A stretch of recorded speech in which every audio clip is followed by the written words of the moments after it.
म त एउटा बेल्नु पर्यो भात खान गइरहनु आजले भात खानु हुँदैन होटेलमा नै राति कति सताउँछ सताउन के आयो फोगा उठे उठ्न त अहिले ठिकै बोइल पनि कोही सानो गराले तिनी एक नासका छन् यार आँखा त आफू यिनीकै यिनी अनि तिनी दुईटा त उता गए तिनी मिल्दै नमिलेर हो के भने आयो त्यो सेतो गर्नु कि ठुलो कहाँ छ स्क्वास नै हामी त स्क्वास अनि पातल त्यो मिठै हुन्थ्यो र उहिले त आजभोलि खाइआएन धेरै भयो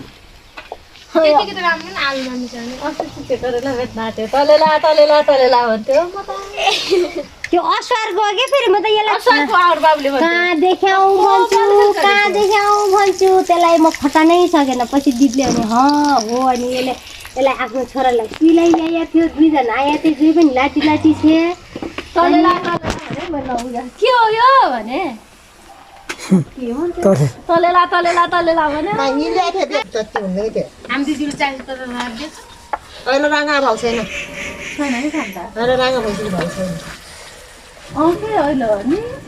भैँसी त पाइहाल्छ नि अहिले भैँसी पाल्ने मान्छे धेरै छ नि त नि जति बिति भयो के अति भयो